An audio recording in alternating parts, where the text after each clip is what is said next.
Hello friends, ഇന്നൊരു chicken കറി ആയാലോ? തേങ്ങ വറുത്തരച്ച ചിക്കൻ കറിയാണ് കേട്ടോ. വളരെ ഈസിയായി നമുക്കിത് തയ്യാറാക്കാം. ഇത് ഞാൻ കുക്കറിലാണ് തയ്യാറാക്കുന്നത്. അതിനായി ആദ്യം കുക്കർ വെച്ച് കൊടുത്ത് അതിലേക്ക് ആവശ്യത്തിന് ഓയിൽ ഒഴിച്ചു കൊടുത്ത് ഒരു 2 സവാള അരിഞ്ഞതാണ് അത് ഇട്ട് കൊടുക്കാം. അതിലേക്ക് ആവശ്യത്തിന് ഉപ്പും ചേർത്ത് നല്ലപോലെ വഴറ്റിയെടുക്കാം.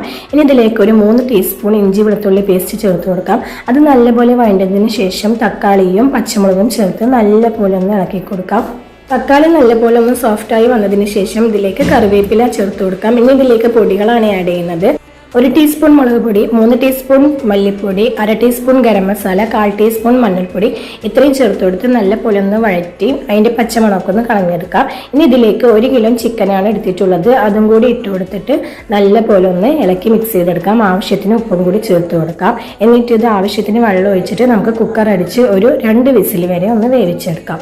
ഇനി ഇതിലേക്ക് തേങ്ങ റോസ്റ്റ് ചെയ്തെടുക്കണം. അതിനായി ഒരു പാൻ വെച്ച് കൊടുത്ത് കുറച്ച് വെളിച്ചെണ്ണ ഒഴിച്ചു കൊടുത്ത് വലിയ ജീരകവും കുറച്ച് ചെറിയുള്ളിയും കറിവേപ്പിലയും ഇട്ട് ഒന്ന് മൂപ്പിച്ചെടുക്കാം. ഇനി ഇതിലേക്ക് 1 മൂടി തേങ്ങ ചിരവിയതാണ് അതും കൂടി ഇട്ട് കൊടുത്ത് നല്ല പോലെ ഒന്ന് റോസ്റ്റ് ചെയ്തെടുക്കാം കേട്ടോ. ഇനി ഇതിലേക്ക് ഒരു അല്പം കളറിന് വേണ്ടി മഞ്ഞൾപ്പൊടി കൂടി ചേർത്ത് കൊടുക്കാം. എന്നിട്ട് നല്ല പോലെ തന്നെ റോസ്റ്റ് ചെയ്തെടുക്കാം. ഈ ഒരു കളറായാൽ മതി കേട്ടോ. എന്നിട്ട് നമുക്ക് ഫ്ലെയിം ഓഫ് ചെയ്യാം.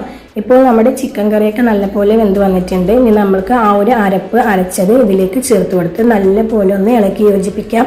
ഇനി ലാസ്റ്റായി കുറച്ച് മല്ലിയിലയും കറിവേപ്പിലയും കൂടി ചേർത്ത് കൊടുത്താൽ നമ്മുടെ കറി ഇവിടെ റെഡിയായി. വളരെ ഈസിയാണ്, വളരെ പെട്ടെന്ന് തയ്യാറാക്കാം. എല്ലാവരും ഒന്ന് ട്രൈ ചെയ്ത് ഫീഡ്ബാക്ക് അറിയിക്കുക.